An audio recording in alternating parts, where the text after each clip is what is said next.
All right, we're on. Awesome. All right, so what chapters are we doing today? Believe we were doing chapter 8, chapter 9, and chapter 10. Got it. And so this is the whole second law, right? Yep, Make it absolutely. attractive. Yeah. So before we talked a little bit about making it obvious, making a good habit obvious, and then making a bad habit invisible. So yeah, this is attractive and unattractive. So then it's not So about the cue, it's about the craving. yep, exactly. Okay. Yes, sir. Yeah. Cool. Do you want me to start talk about 8 a little bit? Yeah, go for it. Cool. So 8 overall is just kind of the concept of making it attractive. Um, and first, he kind of starts talking about how food in our modern day and age, it is something called a supernova stimuli. Just with the amount of fat, the salt, and sugar in all of it, it makes our prehistoric brain crave it so much because something that is that high density amount of calories, something someone who's starving would typically crave. But since we're in this day and age of having an abundance of food, it ends up being bad for us. Um, I kind of correlated that to when I was in rehab a few weeks ago. The first few breakfasts I had, I started with just like this slices of ham, and I would do a slice, like a few slices of ham with hot sauce, and I stayed strong for maybe like a day or two, just doing that for breakfast. But then I saw these other people getting these bowls of cereal with this full fatty milk, and I succumbed one morning. And then for the rest of rehab, I had at least one bowl of cereal, normally two a day. It's like once I had that uh, food, that was just so attractive. I couldn't avoid it at that point. Um, so yeah, that was something that I've picked up on recently, and kind of a personal experience. What were some of your thoughts? Yeah, no, I mean, I think the food example is really interesting. Yeah, the food is made to be addictive and to keep people eating it. That's why the highly processed foods are so bad for you. Um, I thought there was an interesting part about the food as well that processed foods enhance dynamic contrast, which refers to the items with a combination of sensations, like crunchy and creamy. Imagine the gooiness of cheese on top of a pizza crust or the crunch of an Oreo cookie. Natural, unprocessed foods tend to experience the same sensations over and over again, like every bite of an apple is kind of the same. Or he says, "How's the 17th bite of kale taste?" I thought that was kind of interesting. I've never like specifically identified that as like one thing that makes you crave the processed foods, but it totally Same. does. And then you think of like what other things are like that where you're combining like two really fun things at the same time. Like a theme park is kind of like that, like excitement and cool things to look at, or like yeah, I guess I just thought that was interesting, the dynamic contrast. Totally, absolutely. Theme park's a great example. A music video, like really good Yeah, engaging yeah, music with like half naked women just dancing. Like, yeah, it's the combination that definitely makes it deadly. It's a good point. yeah. Um, Another thing that's kind of brought up is uh, we as a people are getting so good at making these things unbelievably tempting, both in terms of their availability and just how attractive and appealing it is. What I thought of was vapes, and vapes in recent times have just absolutely blown up in terms of popularity and the amount of nicotine concentrate they're able to put in these devices attached to the strength of flavor. It's just getting better or worse, however you want to look at it, um, every single day. Like if you took a fucking Elf bar, blueberry ice, and you gave that to someone like 50 years ago, I mean, they probably have an aneurysm, right? Just the amount of nicotine in one hit, and the fact that it basically tastes like you're having blueberry cobbler. Um, it's unfortunate because it's something we're going to have to be more and more disciplined at as we get older because those things are only going to get more tempting to try and get money out of us. Yeah, I mean, there's all those positive things, but then like a lot of the negative things of smoking have been removed too. Like it doesn't really hurt your like throat as much. Like it doesn't like smell as much. You can like hit it like in schools and stuff. And yeah, and the bad part is it's like specifically the flavorings like marketed to like younger people who have like less of a frontal lobe and like less of an ability to like discern between or like have a temptation and like hold off on it. Yeah. I mean, I think back to this sugar example that, yeah, I mean, I think I've said that multiple times to patients is that like, I feel like we're like engineering our own demise, like with our Yes. food systems, like we like there's honey and we like honey because like all the good stuff in honey. And so then we've evolved to like the taste of sugar. And then we've like extracted like the sucrose and the High fructose fructose out of the corn syrup. honey. What's Exactly, that? bro. Yeah, exactly. High fructose corn syrup, like to extract that, like the worst fucking part. Yeah, and then just like mainlining it in like every single like lunch food for children and stuff like and it's causing like huge issues. Uh a non-alcoholic fatty liver disease is like going to be the number one cause of liver transplants like Wow, in the next like 5 or 10 years. So like more people are like having to get their liver transplanted just due to like too much fat in their system than like the alcoholics are causing like scarring. that's So crazy. yeah. So I thought that part really interesting. Kind of Mhm. more than on like the dopamine section. I mean, I Mhm. like how he's discussing the dopamine system and how it aligns so directly. And then he's talking about how the ability to experience pleasure remained, but with he's talking about this rat experience when they like removed the dopamine from them and then gave them like sugar, and they still enjoyed it, but then they didn't crave it because they didn't have the dopamine. And he's saying that like the dopamine's the thing that like causes the actual craving. So if you can somehow like blunt the dopamine response that you get from something enjoyable, then you can like have it in moderation and not crave it. Like if you think of somebody who can like eat ice cream and then like doesn't want it again like the next day, it's probably somehow they have like blunted that dopamine response. But like when you get in the groove of doing it like every single day, you like have this like cue and then the craving and then you want that dopamine reward. And so then you just expect it to happen. And then it drops, then you have a drop if you don't get it. Yeah, absolutely. Um, there's a concept that was brought up a lot, which was like the point of no return. So for alcohol, for example, someone who's an addict, once you get to like this point of no return, even one drink, like moderation is basically not possible, right? So you get to a point where you have to drink in excess because that anticipation is just that dopamine anticipation is just so strong.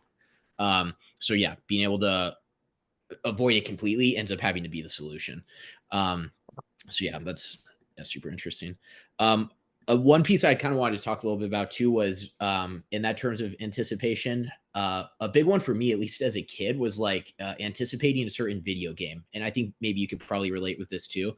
Like a certain video game is coming out, and you think about like every aspect of it, and you're anticipating it, and you're anticipating it, and then like the game actually comes out, and you get to play it, and it's not nearly as enjoyable as you were anticipating. And it's like 90% of the dopamine you experienced from this particular game came from the anticipation and thinking about the possibilities.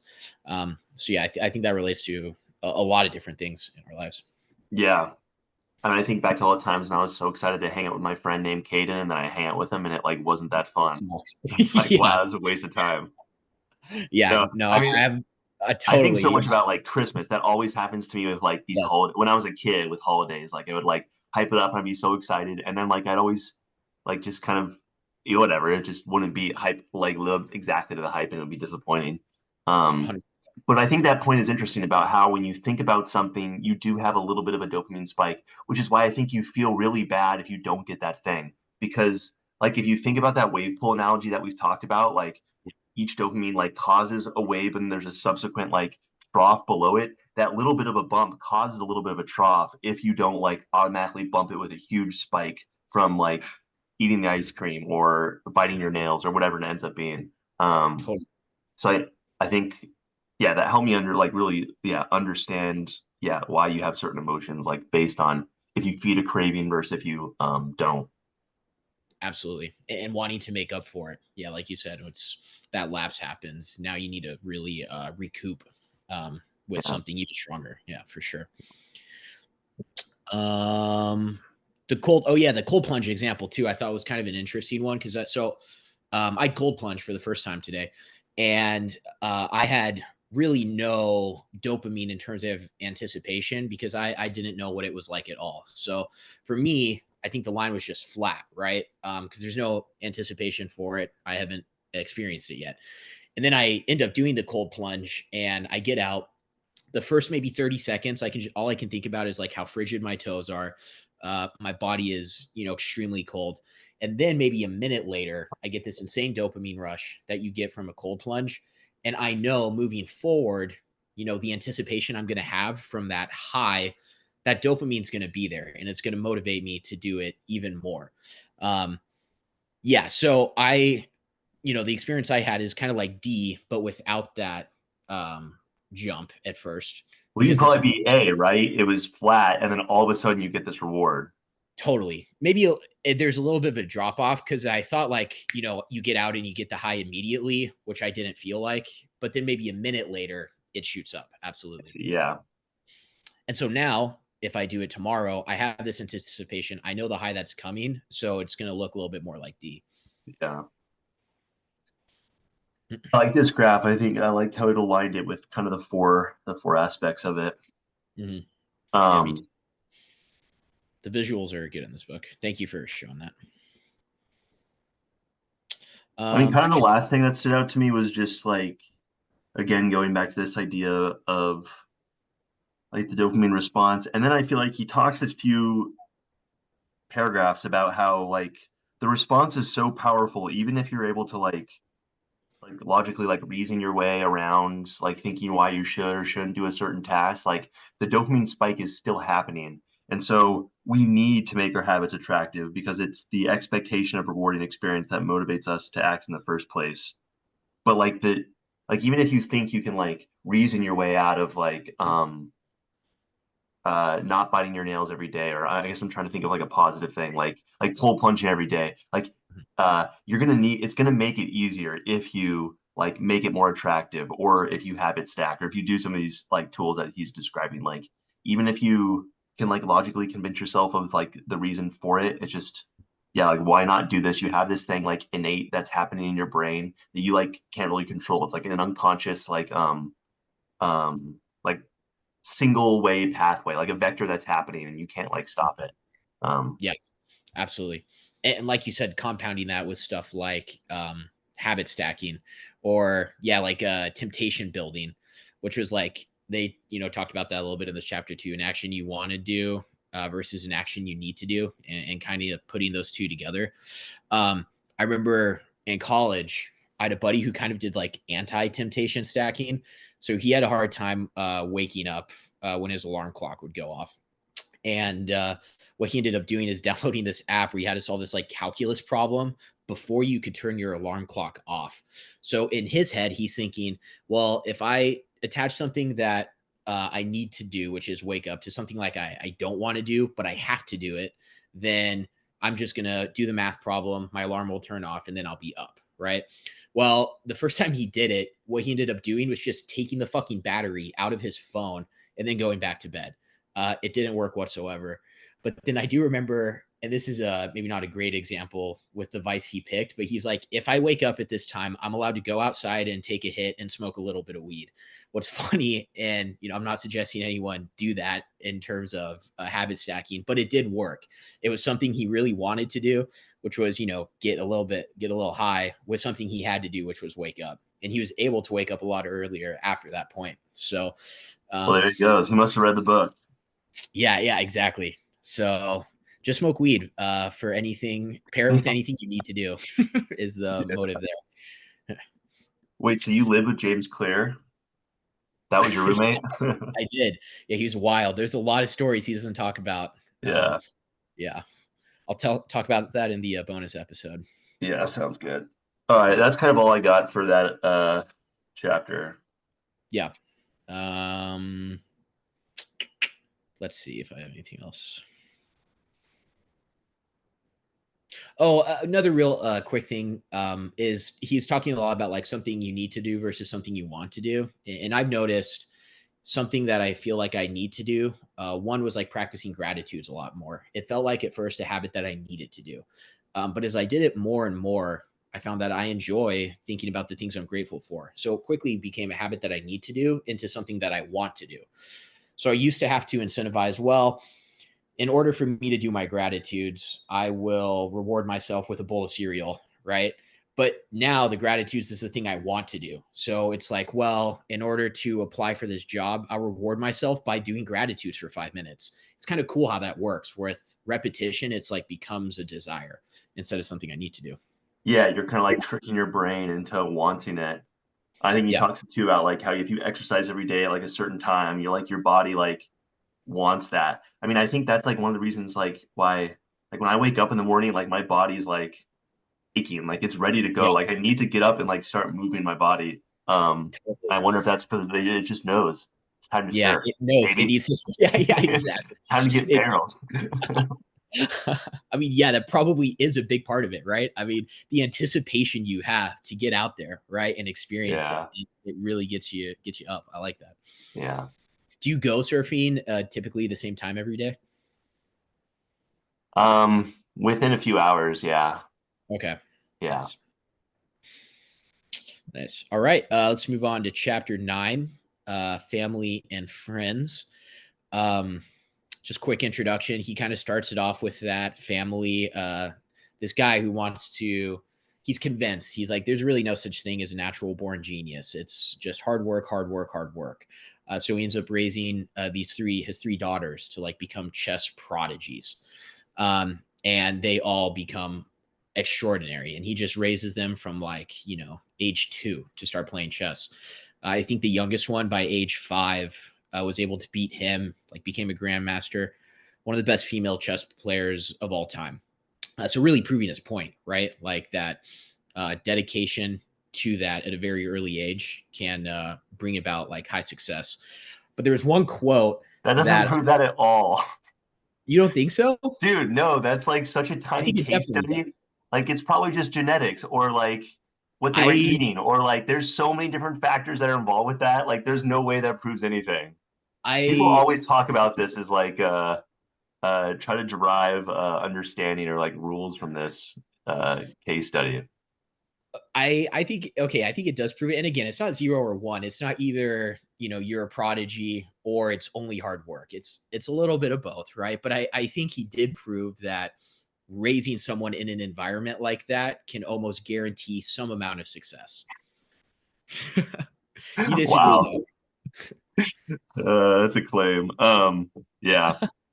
I mean, it's an interesting example. Yeah, I mean, I think that's like the main point of this chapter. To be honest, I didn't really get anything out of this chapter. Like it all kind of like makes sense. It's like who you surround yourself with is like the behaviors you're gonna like mimic.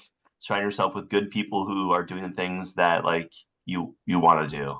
I feel like that's kind Yeah. of like I don't know. It I don't know. I didn't write any notes down. I was kind of like, okay, whatever. I knew all this, I but agree. It was really similar to the chapter before, where it's like you are your environment. It was kind of the same, very similar structure as that. Um, but okay, I do want to say to the story of the chick. There's an awesome line where he like catches her playing chess in the middle of the night, and he goes, "Leave the pieces alone." And then she says, "Daddy, they won't leave me alone." Like that amount of dedication. That's a sick line. So. yeah, that's a Really, child with a psychopathy. yeah. Maybe you could take a few notes from her though, and play chess a little bit more often. Bro, I've been waiting for you to go, I think. Really? Yeah. Huh, I don't know Let's about see. that. I'm gonna check right now. If Okay. I'm waiting for you, then oh no, you're waiting for me. All right. No, Yeah, I'll but play. no, no, in your defense, I literally did that like the 5 minutes before this call, so Okay, I nice. set you up, bro. Might be. All right. What else did you get from Um, this chapter?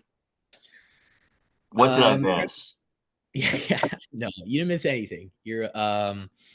Let's see. Oh, okay. One thing I did like was talking about imitating the close, the many, and the powerful. And I felt like, at least for me in my professional career, the many I don't really take into account, like in terms of imitating like marketing habits from.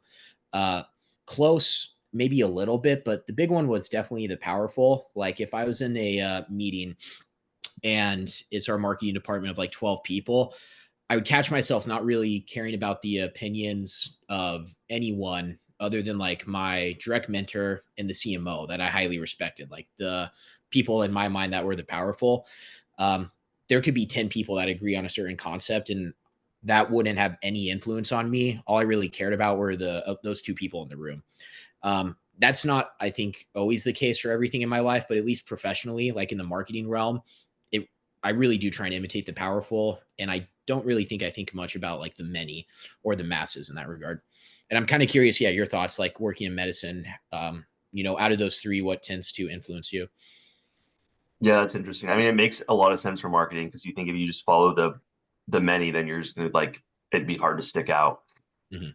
I had a mentor in undergrad. He was like a research scientist and he like studied Edwards ictalui. It's like this cousin bacteria to Salmonella. I asked him Okay, like, why don't you study Salmonella? He's like there's thousands of researchers who study Salmonella, so it's like really hard to publish and to stand out. So I chose this like really like random bacteria that matters a lot because it's important for like fish production. But then I can like stand out because I like don't have as much like competition and I'm like there's not all these other fish that I'm like competing against essentially. But I fascinating. feel like that's kind of getting off the sub track the track the question. No, I don't know. that's I fair. pay attention to all three. They're important. All three are important. The masses are important because you want to be like in vogue with medicine and not like someone who's always contradictory. You want to Mhm. follow general guidelines. They're not always right.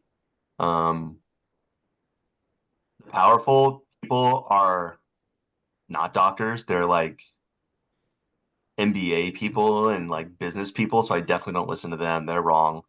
Martin Um, Shkreli. what's that? Shkreli. No, like hospital CEOs and stuff. Okay. They don't know shit. Yeah. And then the close, yeah, I guess I have mentors that are close. I don't Nice. know. Yeah. I like that. Yeah. Well rounded for sure. Um, cool. Yeah, that was really all I had for chapter 9. And then 10, I don't have too many notes on either. Um, just kind of, this one was focusing more on like the bad habits and, trying to fix that. Um, Talks a little bit about this person he had like as a tour guide or something, and how they were trying to quit smoking. And they basically read this book that like you just kept reiterating, like, if I quit smoking, I'm not losing anything. I'm only gaining longevity in my life. I'm gaining a little bit of financial freedom. It's like convincing yourself that you're not losing anything by quitting smoking. And I just relayed this towards kind of my personal experience. I quit, fully quit smoking like a month ago, but I basically had quit like 6 months ago. Um, and we were going through blood work with myself, and you kind of attached a really good motivation for me to quit smoking, which was like, even if it is minor, it does affect your testosterone levels. And that was for whatever reason that, and then you basically saying, hey dude, like let's get this on an actual regimen where you quit smoking. That was enough for me to basically cold turkey it. And then on top of that, I also had, this will help, save me some money. It'll help my health. But I really think the foundation of it was attaching it to the motivation of like, well, I don't want my test levels to drop. So like, this is almost not a decision anymore. So yeah, Yeah. Yeah, I found this part interesting. I mean, the whole goal of me reading this book is to stop biting my fingernails and this kind of resonated because I feel like then I guess I never really like understood this exactly, but I feel like I do sometimes bite my fingernails because I'm thinking I'm like grooming them a little bit. Like I'll have like a hangnail or something. I'll be like, oh, I'm gonna like clean this up and like make it look nicer. Then like obviously it does the opposite of that. Like you're fucking up your fingernail. So yeah, like this stood out to me a lot. Like I'm losing nothing by not biting my fingernails. Like it does nothing for me. It does no beneficial thing. It's only negative things. Um Sometimes I feel like I can convince myself that there's a positive. sure. And then yeah, then he's talking about turning it unattractive, stuff unattractive. And I like this idea of just making whatever the craving is less attractive. Um, so getting some sweets, but getting like a higher percentage cacao in your chocolate, and so it's more bitter, and so you're not wanting it as much. Or That's a great I know example. some people who have like some issues with spending too much time on Instagram, and they've turned it to their grayscale, and so when they pull up Instagram, they don't really end up scrolling for more than just a few minutes because it ends up being kind of boring in Yeah. grayscale. And so just yeah, making making foods less attractive that you're not wanting to eat, or making um uh yeah, activities that you're trying to avoid less attractive is a strategy for avoiding them. Makes sense, I guess. So then the fingernail thing, there's like a strategy where you like put on this like nail polish that tastes really bitter. I've unfortunately tried that multiple times. It's not attractive enough Okay. for me. Well, here's an idea. My mom did this to try and help me stop sucking my thumb as a kid. Instead of like a bitter nail polish, it's like this really hot pepper. Well, you might end up doing it more, but if you make it Oh, spicy enough, make it spicy enough, like drop like ghost pepper sauce on it. And then if you bite it, I mean, it's going to be real spicy. that's a pretty good idea. That is way worse than the bitter. That's okay. Yeah, that would definitely make it unattractive. Yeah. So, you know, this an idea. Yeah. What'd you get out of this chapter? Um, when he talks about like the changing the mind frame of I have to I get to, like I like that a lot. It's easy to be like, man, I have to apply to, all of these positions when, it's really I do get to. I will say for me personally though, I don't it's not so easy where I can be like, okay, like mind shift, just like that. Like I have to change the action repeatedly, repeatedly, repeatedly. And then I finally feel like I get to, like kind of I spoke about earlier with the gratitudes. For a while, it felt like I had to do gratitudes. And I know that sounds dumb, but for the first week, it did feel like I just have to spend 5 minutes and think about what I'm grateful for. So that switch for me is just repetition. Um, I remember doing walks around the perimeter at the very start of rehab the first few days. And it's like, I have to do this to not go stir crazy. So I just have to do this. But by week 3, I'm sitting in group thinking about how excited I am to just walk around the fucking backyard. Like the anticipation and the dopamine levels were there. And it got to the point where I felt like I get to do it. So he kind of talks about it like you just think about it this way and it'll switch. Whereas me personally, I just have to keep doing the action over and over and over again until I feel like I get to do it, if that makes sense. Yeah, I mean, that makes a lot of sense. I would imagine for a lot of things, it's like that. But I've like kind of randomly stumbled on this kind of this mind like reframing of things. And sometimes it does work for me, like immediately. Like some days I'll be like dreading my schedule and like, oh, this is gonna be like so difficult. I like don't want to do this presentation. I don't want to like talk to this person. And then I like reframe it and think like, oh, like whatever, 6 months ago, I like scheduled this because I wanted to do this. Like I get to do this. Like, and then I like am stoked about it and like am excited about it. So sometimes I think it can be kind of quick, but I don't think the expectation is that it should be. And then I like his Interesting. idea that like the negative things that you're feeling like is just a cue that you're excited. And like the idea of like pre-game jitters or like pre-public speaking jitters. Yeah. Um, I guess I think if kind of accidentally stumbled upon this. I wish that someone would have told me this like when I was in high school and I was like having kind of trouble doing presentations and stuff that like no, just like kind of reframe it and like be like, okay, yeah, like my throat's getting kind of clogged up because I'm like excited. I'm like I know a ton Exactly. about this and I'm excited to like tell people about it and like help like share the knowledge. Um Absolutely.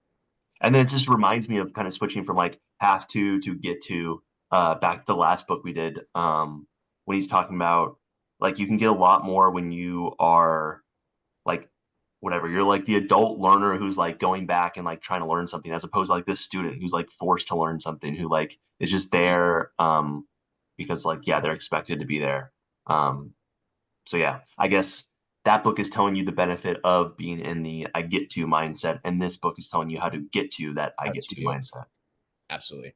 That's a great connection back to meditations. I remember that him talking about like how a pupil being taught from his teacher typically has a really bad mindset. Like, yeah, they have to do the schoolwork, but yeah, like great point. An adult learner, it's something that they like look forward to and they really enjoy. My grandpa is a great example of that. An adult learner, like that's something that he loves. So, getting to read the Wall Street Journal every day, or like a research paper. So I like that.